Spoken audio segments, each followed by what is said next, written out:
si nosotros, en todo caso,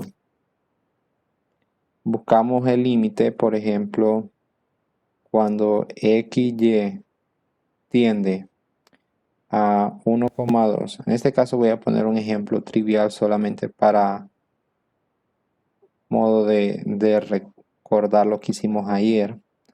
Cuando nosotros tenemos una función en la cual está bien definida, en el sentido de que existe el valor, lo único que nosotros tenemos que hacer pues, es sustituir el valor de la x y el valor de la y.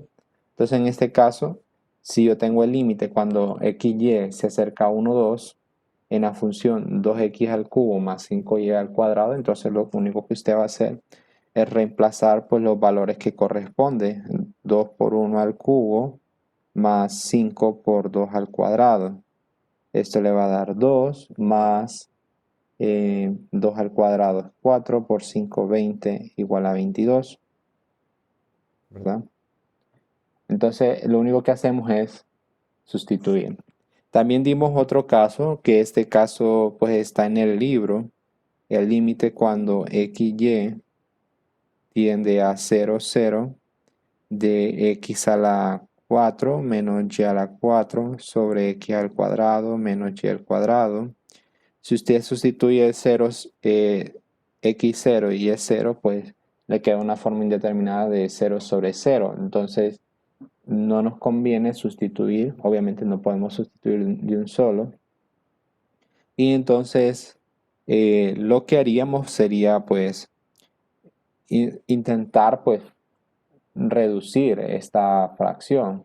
En la parte de arriba se puede quedar como x al cuadrado más y cuadrado por x cuadrado menos y cuadrado sobre x cuadrado menos y cuadrado. Y esto pues nos va a quedar el límite cuando x, y tiende a 0,0 en la función x cuadrado más y cuadrado, y esto nos va a dar 0, ¿verdad? Este es un caso donde eh, pues tenemos que reducir la fracción, tenemos que simplificarla, pero no siempre vamos a poder pues realizar eso. Ahora, hay unos ejercicios aquí que lo estoy buscando, que es cuando ya estamos trabajando con la definición del límite, que fue lo que mencioné en la clase de ayer. Permítanme. Bueno, no lo encuentro. Bueno, mientras lo encuentro, voy a hacer este otro ejercicio, este otro ejemplo, en el cual nosotros podemos utilizar también la forma polar de la función o de las coordenadas para intentar encontrar el límite. Por ejemplo, si nosotros queremos encontrar el límite cuando x, y tiende a 0,0 en la función 10x y al cuadrado sobre x cuadrado más y cuadrado, entonces en este caso pues podríamos, bueno, aquí sería una forma indeterminada, ¿verdad? Entonces una de las estrategias sería poder utilizar pues la forma polar de estas ecuaciones, donde nosotros decimos x igual a r coseno de teta, y igual a r seno de teta, y donde sabemos que la identidad pitagórica o el teorema de Pitágoras se cumple, ¿verdad? X al cuadrado más y cuadrado es igual a r cuadrado. Y entonces este límite se transforma de la forma límite. Ahora, en este caso, hay que recalcar una situación, que el punto 0,0 en ecuación rectangular o en forma rectangular, lo voy a poner aquí, FR, haciendo la aclaración que estoy hablando en sentido rectangular, es equivalente a 0, teta en forma polar. Es decir, que no me importa el ángulo que yo tenga. Si el radio es 0, vamos a estar hablando siempre del polo, ¿verdad? Entonces en este caso no tiene sentido estar calculando el límite y decir, bueno, cuando r, teta tiende a algún valor, por decirlo así, porque en realidad teta no nos interesa tanto, lo que nos interesa es que el radio sea 0 para que estemos hablando del polo. Entonces por eso aquí, o por eso en el libro, ustedes van a observar que solamente tiene cuando r tiende a 0, porque teta en este caso no es tan indispensable. Entonces, límite cuando r tiende a 0. Y bueno, aquí yo creo que no me va a caber. Lo vamos a hacer un poco más abajo. Esto es igual al límite cuando r tiende a 0 de 10 por x, que es r coseno de teta, por y al cuadrado. Entonces sería r cuadrado seno al cuadrado de teta, y todo esto sobre x cuadrado más y cuadrado, pues es r cuadrado. Muchos de estos ejercicios van a ver que tienen el x cuadrado más y cuadrado. Yo le he encontrado pues, dos posibles explicaciones. La primera es por la forma que tiene la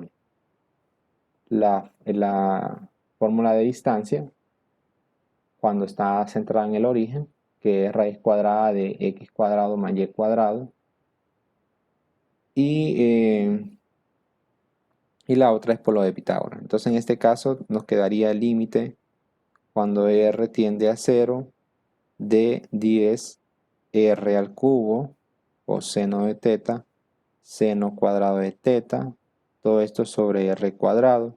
Y podemos observar aquí que el r al cubo con el r cuadrado del denominador se van a cancelar. Entonces nos va a quedar el límite cuando r tiende a 0 de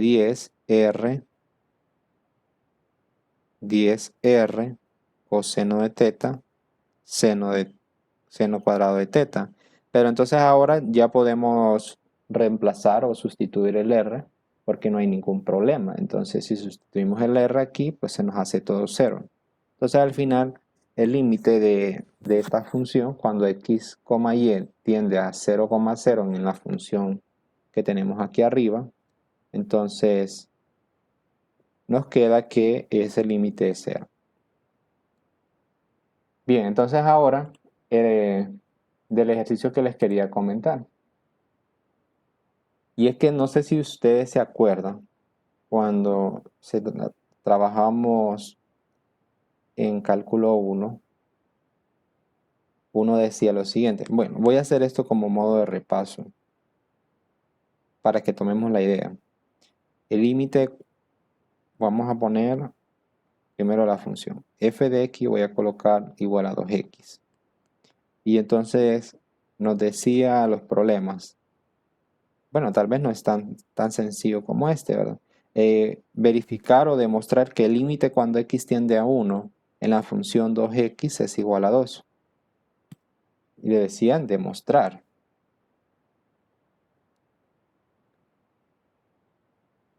¿Okay?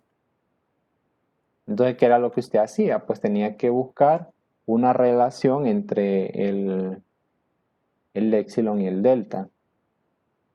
Entonces, en este caso, usted empezaba por decirlo así, si la definición del límite nos decía que para todo epsilon mayor que 0 existe un delta mayor que 0, tal que x menos a, que es 1, es menor que delta, esto implica que f de x menos el L, que es 2, es menor que el epsilon. Entonces la intención es hacer cumplir esta definición, pero para nosotros demostrar, como aquí lo tengo entre comillas, nosotros iniciamos, como decir, del final al inicio, para buscar esa relación del epsilon con respecto al delta. Entonces nosotros hacíamos lo siguiente. Primero hacíamos como una forma de de machote, podemos decir, o de un papelito aparte, y iniciábamos diciendo, bueno, f de x menos el L. Pues esto es equivalente a decir a 2x menos 2, que esto tiene que ser menor que un épsilon, ¿verdad? Para llegar para lograr lo de la definición. Entonces aquí usted sacaba factor común 2, x menos 1, menor que épsilon, y entonces esta parte ya es lo que andamos buscando, el x menos 1, porque esa es la primera parte, o mejor dicho, esa es la hipótesis de la definición con respecto a este límite. Y entonces despejábamos el 2 y nos quedaba x menos 1 menor que épsilon medio. Entonces ya con esto usted ya lograba deducir cuál es la relación entre delta y épsilon. Y entonces aquí usted decía que el delta tiene que ser igual al épsilon medio para que tenga sentido este límite. Entonces nosotros ya logramos encontrar cuál es la relación de delta y épsilon. Entonces venía usted y lo que hacía era que ahora iniciaba la demostración de forma formal. Entonces, usted dice aquí, bueno, sea épsilon mayor que 0 y elige delta igual a épsilon medio. Entonces, sí, entonces tenemos aquí x menos 1 es menor que delta. Esto implica que x menos 1 es menor que épsilon medio, ¿verdad? Porque delta es igual a épsilon medio. Esto implica, el 2 pasa a multiplicar, 2 por x menos 1 es menor que épsilon.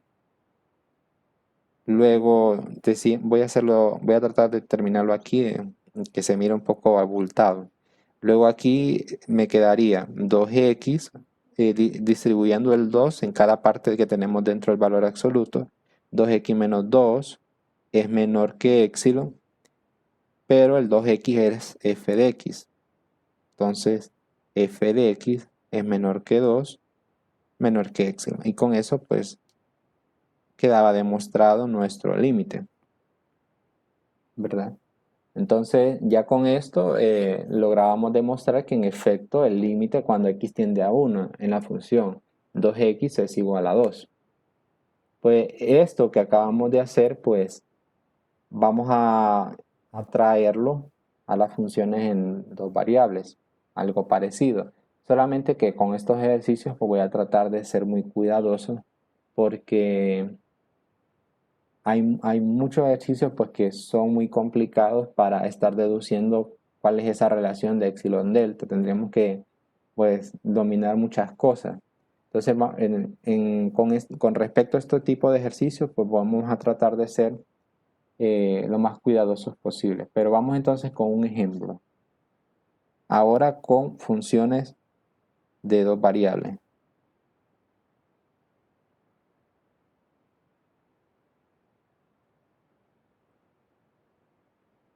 Entonces, supongamos que queremos lo siguiente. Queremos demostrar, también voy a hacer el ejemplo que está en el libro, demostrar que el límite cuando x, y tiende a 1,3 en la función 2x más 3y es igual a 11. Si usted sustituye los valores, le da 11, porque la función está definida en ese par ordenado, pero nosotros queremos demostrarlo. Entonces, la idea es que usted trate de llegar a esta forma, es decir, que esto es por la definición de límite, que 0 menor que la raíz cuadrada de x menos 1 al cuadrado más y menos 3 al cuadrado es menor que delta, ¿verdad? Y esto entonces nos implicaría que el f de x, que es la función 2x más 3y, bueno, f de xy menos 11 sea menor que epsilon. ¿Ok? Entonces, en este caso, vamos a tener que buscar pues cuál es la relación que hay entre el epsilon y el delta. Entonces, en este caso, pues no va a ser tan sencillo decir que voy a sacar factor común y luego lo voy a pasar a dividir al otro lado. Para esta situación es conveniente que usted se recuerde lo de la desigualdad del triángulo para, pues en todo caso, eh, aplicarlo acá, porque como tenemos dos variables, pues lo más recomendable es aplicar pues, la desigualdad del triángulo. Entonces, vamos con otra página y tenemos lo siguiente. Entonces, siempre tomando la idea de lo anterior, o sea, de cuando estábamos trabajando con una función o una variable, donde iniciábamos del final hacia el inicio para encontrar cuál es la relación del epsilon delta, pues aquí va a ser lo mismo. Pues vamos a tener que si nosotros tenemos 2x más 3y menos 11 menor que el epsilon, entonces esta parte de aquí pues vamos a tratar de romperla para pues para ver una equivalencia o una relación que hay con la parte de la y con respecto a la distancia, por decirlo así, donde está relacionado con el delta. Entonces, en este caso, si yo tengo 2x más 3y menos 11, obviamente si yo sustituyo 1,3 en esta parte de aquí, pues me va a dar 11. Entonces eso quiere decir que yo puedo buscar la manera de descomponer este 11 de tal forma que yo pueda sacar factor común. Pues en este caso yo puedo separar ese 11 de la forma, o bueno, puedo decirlo de la siguiente manera. 11 es lo mismo que sustituir 1 en x y 3 en y, ¿verdad? Porque fue cuando estábamos sustituyendo ese valor. Entonces sería 2 por 1, que es 2, más 3 por 3, que es 9. Entonces aquí me va a quedar 2x más 3y menos 2 menos 9. En realidad sacar ese menos 2 y ese menos 9, podríamos hacerlo directo sin hacer lo que hice arriba, porque la idea es asociar 2x menos 2 y asociar el 3y menos 9. 3y menos 9. De tal forma pues que me vaya quedando esto que tenemos aquí, lo de la raíz cuadrada, es decir, la distancia.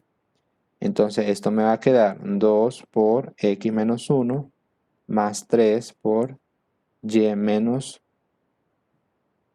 3, ¿verdad? Menor que epsilon.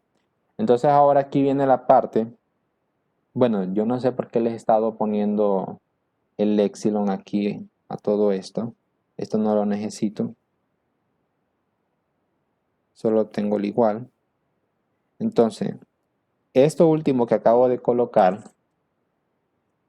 podemos aplicar lo que es la desigualdad del triángulo. Es decir, aquí yo tengo una suma de dos valores.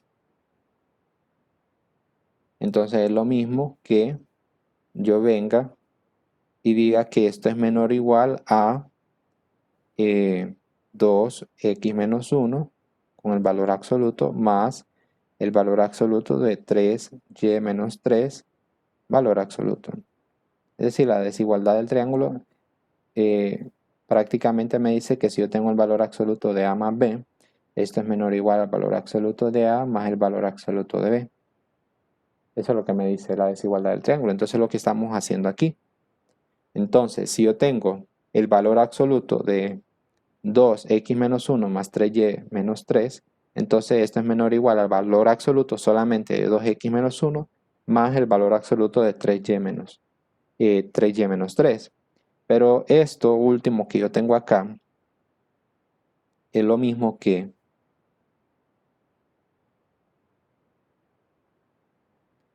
esto es lo mismo que recuerden que vengo arrastrando un menor o igual, ¿verdad? Es decir, la parte inicial de la página anterior no es igual a esto. Entonces esto es igual a 2x menos 1 con valor absoluto más 3 por y menos 3 con valor absoluto. Ahora, esto último que tenemos aquí, usted puede hacer un paréntesis y analizar algo. Pero les digo que esto pues probablemente nos lleve un poco más de trabajo porque hay que hacer algunos análisis. X menos 1 con valor absoluto es lo mismo que la raíz cuadrada de x menos 1 al cuadrado, ¿verdad? Esa es por la misma definición del valor absoluto. Pero este valor absoluto de x menos 1 al cuadrado es menor o igual a x menos 1 al cuadrado más y menos 3 al cuadrado. Bueno, es decir, no importa qué es lo que yo agregue aquí, con tal sea, por decirlo así, positivo, cualquier valor a que yo agregue ahí positivo, va a mantener esta desigualdad como verdadera. Entonces, como y menos 3 puede ser 0 o positivo siempre por el cuadrado, entonces se va a cumplir esta desigualdad. Pero esto que tenemos aquí es la parte de la hipótesis de la definición del límite, es decir, esto que tenemos aquí, ¿verdad? Esa es la parte, esa hipótesis quiere decir que es la relación, o mejor dicho, el cálculo de la distancia. Me está diciendo que son todos los puntos que están a una distancia menor que delta con respecto al punto 1,3. Entonces aquí yo tengo que si x menos 1 entre valor absoluto es menor que la raíz cuadrada de x menos 1 al cuadrado más y cuadrado más y menos 3 al cuadrado, entonces todo esto es menor que delta. Y lo mismo va a pasar con el y menos 3. Eso va a ser menor que delta. Si hacemos la misma lógica que esto, y menos 3 con valor absoluto es menor que delta. Entonces, si ya sabemos que x menos 1 entre valor absoluto es menor que delta y y menos 3 también es menor que delta, entonces en la parte de arriba que estábamos trabajando, esto es menor que 2 delta más 3 delta y esto es igual a 5 delta. Entonces ya prácticamente hemos encontrado cuál es la relación, por decirlo así, entre el épsilon y el delta. Entonces, eso quiere decir que cuando nosotros estemos ya haciendo la demostración formal, vamos a tomar pues épsilon igual a 5 delta. Y- Dígame, y puede repetir esa última parte que no capté. ¿cuál última parte? Esto que tengo entre el Eh, cuadro. bueno, no, hasta donde va la raíz, donde está la flecha, el último renglón del cuadro. Esto que tengo aquí. Sí, sí, el último renglón del cuadro, sí. Ah, ok. Es que yo les decía que para el y-3 pues es lo mismo. El y-3 es igual a raíz cuadrada de y-3 al cuadrado, ¿verdad? Y es la misma situación que tenemos a la parte de arriba. Si yo tengo raíz cuadrada de y-3 al cuadrado, esto va a ser menor o igual a raíz cuadrada de x-1 al cuadrado más y-3 al cuadrado. Porque no importa qué valor positivo le sume dentro de la raíz cuadrada, Entonces siempre se va a seguir manteniendo esta desigualdad. Entonces esto al final, el y menos 3 entre valor absoluto es menor o igual a la raíz cuadrada también de x menos 1 al cuadrado más y menos 3 al cuadrado. Y esto es menor que delta. Es decir, le estaba diciendo pues que el análisis es lo mismo que el del x menos 1. Y entonces regresábamos a la parte de arriba y aquí teníamos que el x menos 1 es menor que delta y y menos 3 es menor que delta. Entonces todo esto es menor que 2 delta más 3 delta igual a 5 delta. Entonces ya como hemos llegado a... Dígame. Ya, ya comprendía. Ok. Entonces les decía que ya hemos llegado pues a un valor deseable. Y en este caso es que vamos a tomar epsilon igual a 5 delta. Y decimos aquí. Ahora vamos a la demostración formal. Entonces empezamos diciendo sea epsilon mayor que 0 y elige delta, perdón, epsilon igual a 5 delta.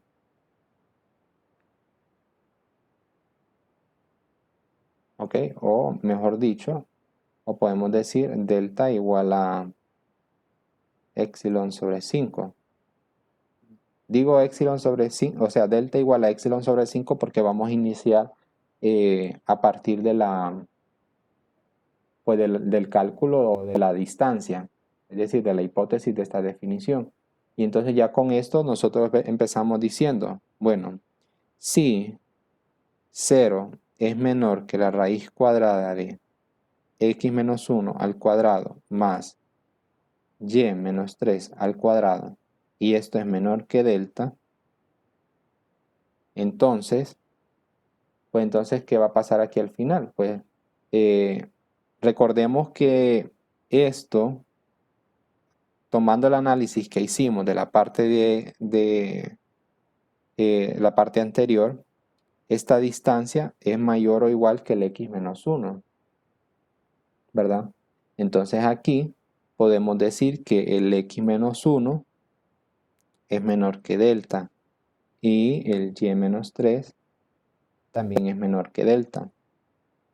Esto considerando que todo esto pues es mayor que esta parte y también que esta parte. Entonces por lo tanto x menos, el valor absoluto de x menos 1 va a ser menor que delta y también el y menos 3 va a ser menor que delta. Entonces aquí al final es como que si fuéramos haciendo todo esto en retroceso de nuevo. Entonces aquí al final vamos a tener que 2x menos 1 es menor que 2 delta y 3y menos 3 es menor que 3 delta. Sumamos las ecuaciones y entonces esto me va a quedar que 2x menos 1 es menor. Bueno, 2x menos 1 aquí sí ya voy a hacer la suma. 2x menos 1 más 3 y menos 3. Esto va a ser menor que 5 delta, ¿verdad? Y ese 5 delta pues es epsilon. 5 delta es epsilon. Entonces ahora el 2x menos 1 con el 3y menos 3 pues es mayor, habíamos dicho, ¿verdad? Toda esta parte que tenemos aquí, esto es mayor que donde tenemos un solo valor absoluto, incluyendo las partes internas de cada valor absoluto por separado. Pero aquí necesitamos decir lo siguiente, tenemos 2x menos 2 más 3, bueno, valor absoluto de 3y menos 9 menor que epsilon. Entonces, toda esta parte que yo tengo aquí en el último renglón, o sea, la parte izquierda, es mayor que tener un solo valor absoluto con cada una de esas partes en la parte interior. Entonces, por lo tanto, tenemos valor absoluto de 2x menos 2 más 3y menos 9 menor que epsilon. Y aquí solamente tenemos 2x más 3y menos 11 menor que epsilon. Y ya con esto pues concluye pues nuestra demostración. ¿Por qué? Porque esto es la función f de xy y este es el límite, que es 11. Entonces ya con esto pues hemos concluido la demostración pues de este límite. Entonces vean que este es un poco más complejo a lo que se hace en cálculo 1, de estar demostrando que el límite pues es verdadero, por decirlo así. En este caso pues vamos a tener que hacer uso de desigualdades de triángulos en algunos casos. Ahorita no se me vienen más ideas, pero si logramos hacer algunos ejercicios, bueno, vamos a ver qué ejercicios hay aquí en el libro que están relacionados a eso. Bueno, aquí pues hay ejercicios en los cuales tenemos fracciones. El ejercicio 39 y 40 del libro que estamos utilizando. También hay otro ejemplo, que es el ejemplo número 8 del libro. Está en la página, vamos a ver qué página es. Página 694 hay otro ejemplo. Entonces, leer el ejemplo de la página ejemplo 8, página 694. Entonces, en ese ejemplo, la función que se está trabajando es una función en forma de fracción, es una función fracción o una función racional. Entonces, ahí la estrategia que se utiliza, pues, es un poco distinta a la que estamos trabajando acá. Entonces, lo leen. Ahora, ¿qué otra cosa necesitamos pues estudiar de esta sección? Permítanme, lo estoy buscando. Es lo de la continuidad, pero lo de la continuidad no es como que no tengamos experiencia en este punto. Estoy buscando, pero no me aparece la definición de continuidad, pero bien.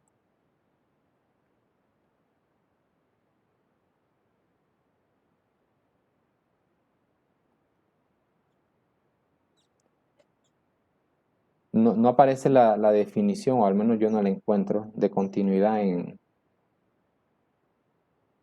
esta sección, pero la idea es la misma con respecto a cuando estábamos trabajando en cálculo 1, continuidad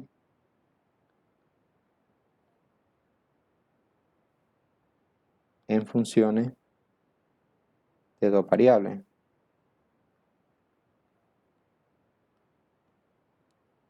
Recuerde que cuando nosotros calculábamos o intentábamos analizar si una función es continua en un punto, por decirlo así, entonces nosotros teníamos que chequear tres cosas. Primero, que la función esté definida en el punto. Después, que el límite, cuando ese punto o cuando x se acerca a en la función, exista. Y que el límite, cuando ese punto o cuando ese x se acerca a en la función f de x, sea igual a la imagen de ese valor x en la función como tal. Entonces, esa idea pues la vamos a trasladar aquí y vamos a decir lo siguiente. Sea f de x, y, una función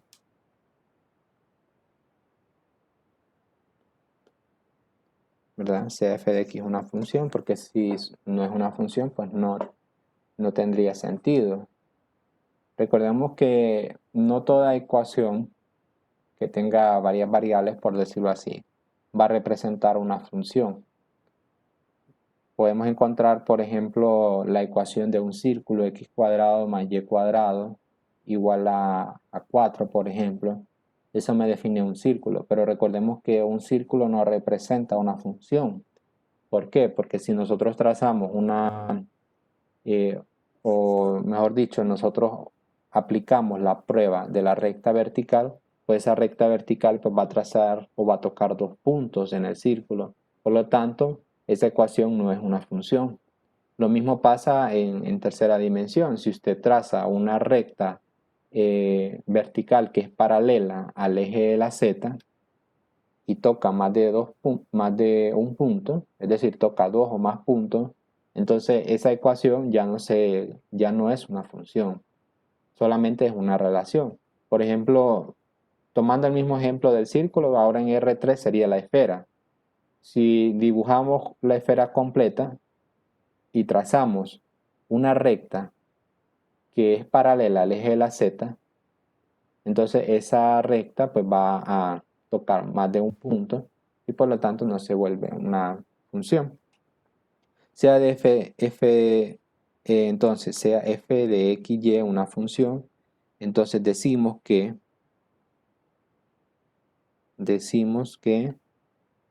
f es continua en a, b, es decir, en el punto a, b, si se cumplen tres condiciones. Primero, f de AB existe. 2. El límite cuando x, y tiende a b en la función f de x, y existe, ¿verdad? Y no solamente que existe, porque puede ser que tengamos un límite infinito, pero si nosotros tenemos límite infinito, pues es una forma discontinua. Entonces, aunque existe el límite, pero no, no determina una continuidad. Entonces ya tenemos dos puntos y el tercero, si se recuerdan, es que la parte 1 y la parte 2 pues sean iguales. Es decir, que nosotros tengamos que el límite cuando x, y tiende a b en f de x, y sea igual a f de ab. Bueno, entonces, como manera de ejemplo para el tema de continuidad, ya nosotros manejamos los conceptos de discontinuidad removible, discontinuidad esencial. Entonces, tal vez vamos a hacer ejemplos donde apliquen esas situaciones, pero no nos vamos a, a enfocar no vamos a profundizar mucho en esos conceptos porque usted ya los maneja. Entonces vamos con lo siguiente. Ejemplo 1. Vamos a poner el ejemplo que hice hace un momento con la demostración, que era 2x más 3y. Y vamos a preguntarnos si f, obviamente ya lo sabemos, f es continua en 1,3. Será continua en 1,3. Pues, bueno, usted ya sabe que sí, ¿verdad? Porque hicimos la demostración hace un momento y con esa demostración pues fue más que suficiente para demostrar pues el límite y como la función era definida en ese punto pues evidente. Pero si nosotros lo hacemos, f de 1,3 sería lo mismo que 2 por 1 más 3 por 3, esto es 11. Entonces el límite existe.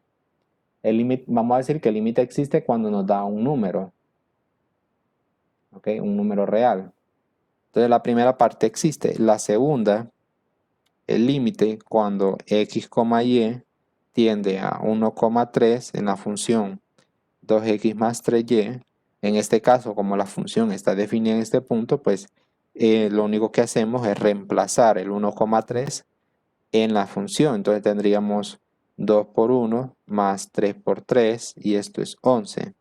Y como las dos primeras partes pues son iguales, al final pues en todo caso se concluye que el límite el límite cuando x, y tiende a 1,3 en la función f de xy, pues es igual a f de 1,3. Por lo tanto, pues f es continua en 1,3. Ahora, otro de los ejemplos que habíamos hecho hace un momento, y prácticamente con esto nos vamos a quedar aquí, es la función que habíamos o que veníamos trabajando hace un momento, que era x a la 4 menos y a la 4 sobre x cuadrado más y cuadrado. Entonces, ¿qué pasa si nosotros intentamos verificar la continuidad en 0,0? O sea, nos estamos preguntando, ¿es continua en 0,0? Obviamente ya saben que no, ¿verdad? Porque si evaluamos 0,0, pues me queda una forma indeterminada de 0 sobre 0. Por lo tanto, no sería continua. Pero la pregunta sería, ahora, ¿será una discontinuidad removible o será una discontinuidad esencial?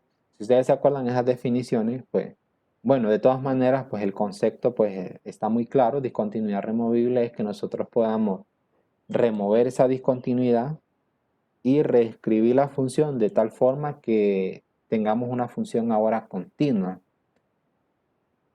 Discontinuidad esencial es que el límite o la discontinuidad en efecto no se pueda remover. Esa es prácticamente la definición o el concepto de discontinuidad removible y la esencial. En este caso, vean, nosotros ya calculamos este límite. Lo hicimos hace un momento, así que no lo voy a repetir. Entonces, habíamos dicho que el límite cuando x, y tiende a 0,0 en esta función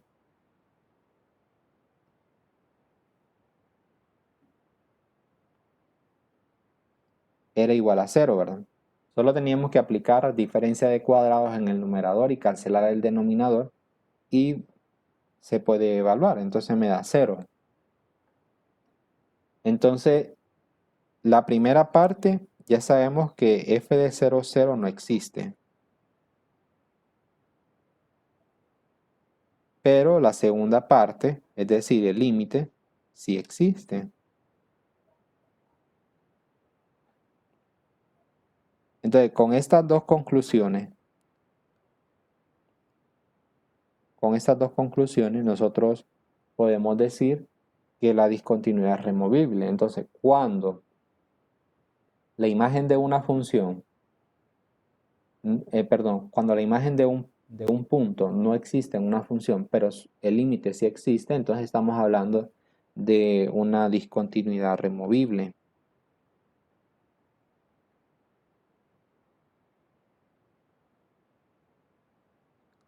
¿Cuándo nosotros vamos a estar hablando de una discontinuidad esencial?